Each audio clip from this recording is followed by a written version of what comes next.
Salut, c'est Enzo. Dans cette vidéo, on va voir comment créer un formulaire en plusieurs étapes avec Elementor Pro. Pour créer votre formulaire, que ce soit un formulaire simple ou un formulaire en plusieurs étapes avec Elementor, vous êtes obligé d'avoir la version Pro. Donc si vous ne l'avez pas encore, vous avez un lien en description. C'est un lien d'affiliation, c'est-à-dire que si vous passez par ce lien, moi je touche une certaine commission, vous, ça vous coûte rien et ça permet de soutenir la chaîne. Donc voilà, si vous souhaitez passer à la version Pro et soutenir la chaîne, vous pouvez passer par le lien en description. Et juste avant de commencer à créer notre formulaire, si vous souhaitez développer vos compétences sur WordPress, je vous invite à vous abonner à cette chaîne, comme ça vous ne louperez aucun tuto. Donc c'est parti, on se retrouve sur mon ordinateur et je suis directement sur Elementor, sur ma page contact. Et là, moi j'ai un site de test qui est un site d'agence de communication. Et donc on va créer un formulaire de contact en rapport avec ça. Pour cela, j'ai juste à taper ici forme et on a le widget formulaire qui apparaît. On va juste le glisser comme un widget classique. Et ici, on va pouvoir très facilement configurer nos champs. Là, moi, j'ai désactivé ce qu'on appelle les étiquettes. Je vais laisser juste ce qu'on appelle le placeholder, c'est-à-dire le texte qui est à l'intérieur des champs. Et je vais les traduire.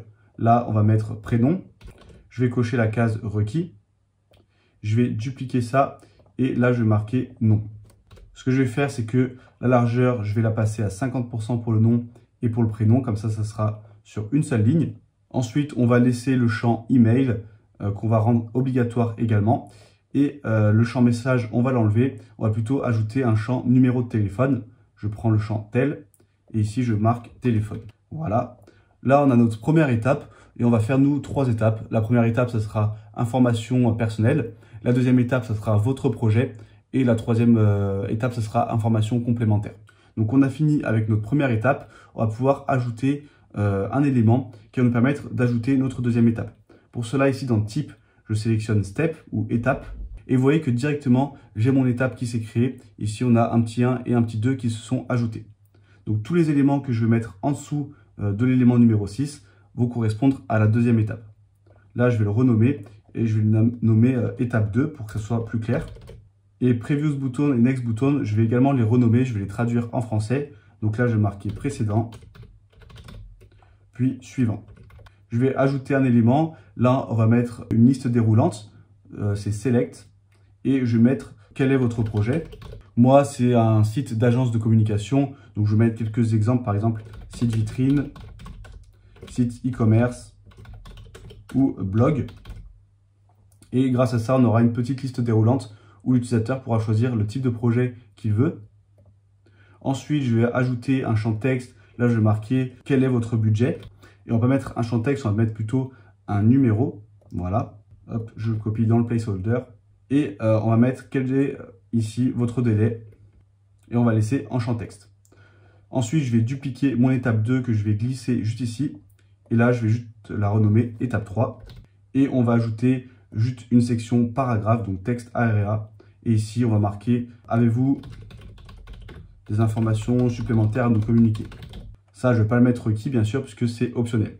Même l'étape 3, en réalité, n'est pas très pertinente. Si je voulais juste mettre info complémentaire dans l'étape 3, il vaudrait mieux le mettre directement ici, plutôt que rajouter une étape juste pour ça. Là, c'est juste pour vous montrer un formulaire avec 3 étapes, pour vous montrer un exemple.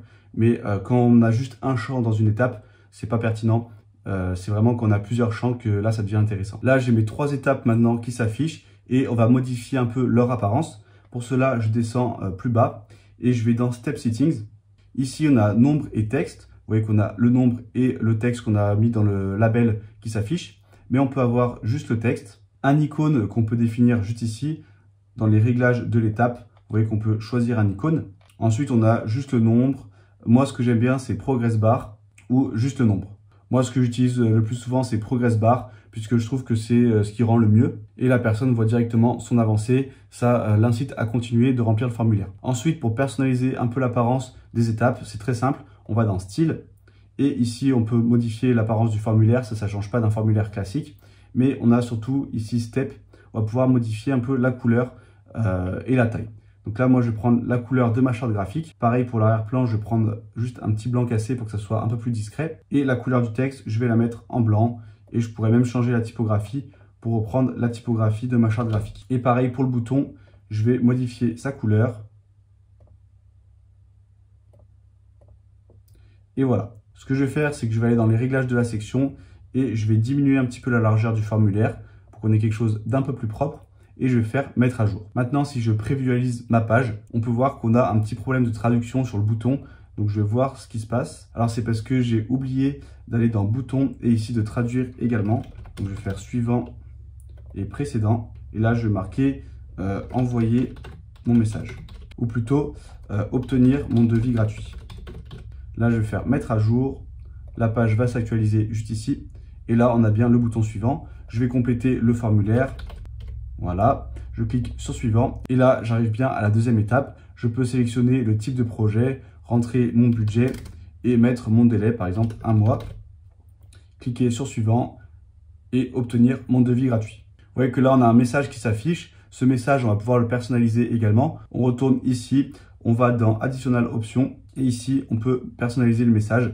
Donc là, je vais marquer par exemple, merci, vous recevrez votre devis gratuit très prochainement.